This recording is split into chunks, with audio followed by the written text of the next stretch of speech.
ہماری اگلی شریک مقابلہ نائبات الزہرا ہیں. آپ کا تعلق یونیک اسکول بحریہ آرچرڈ کیمپس سے ہے. نائبات الزہرا. بسم اللہ الرحمن الرحیم. صدر جی وقار، معزز مہمان گرامی، معزز سامعین، آپ سب کو نائبات الزہرا کا سلام.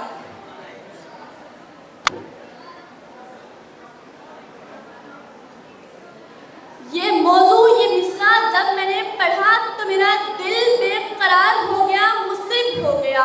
یہ اقبال جو اپنی حیات میں صرف مسلمانوں کا ہی سوچتے رہے.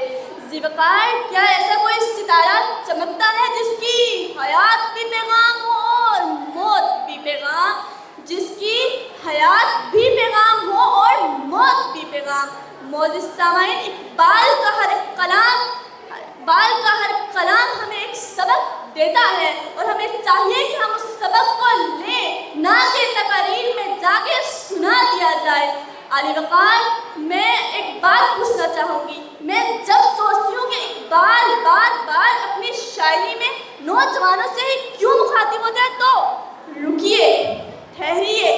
میں تنقیدی تیروں کی بارش کسی پہ کرنے کی بجائے پہلے اپنے آپ کو تنقید کے دائرے میں کھڑا کروں، پھر اپنی غلطیوں پر وکیل بنوں اور پھر خود ہی قاضی اور پھر خود کو میدان عمل میں پیش کروں، تاکہ ایک تزکیہ وجود ایک نئے جہان کی تعمیر میں کوشاں ہو سکے، اپنی منزل پہچان سکے اور اس بات کو ثابت کر دے کہ واقعی شاہی کا جہاں اور ہے.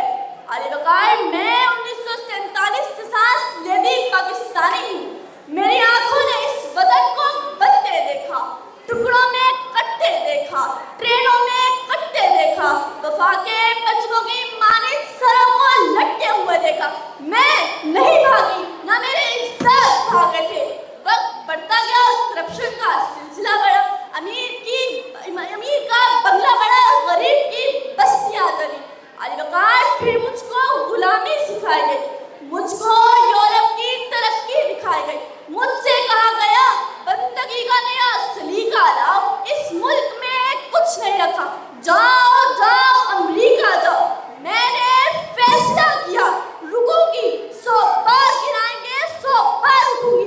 امیر بن کے اس ملک کی جڑیں خریدنے سے اچھا تھا میں یونیک اسکول میں بچوں کو علم سکھاتی، یہ ملک بیچنے سے اچھا تھا. آخر میں یہ پیغام دینا چاہوں گی، تیرے گناہوں کے پاپوں کو سرے بازار پھوڑ جاؤں گی، مثل ابراہیم ظلمت کے بتوں کو توڑ جاؤں گی. لشکر لشکر لشکر کرے کہ میری دلیری پہ تبصرے، مر کر بھی زندگی کی خبر چھوڑ جاؤں گی.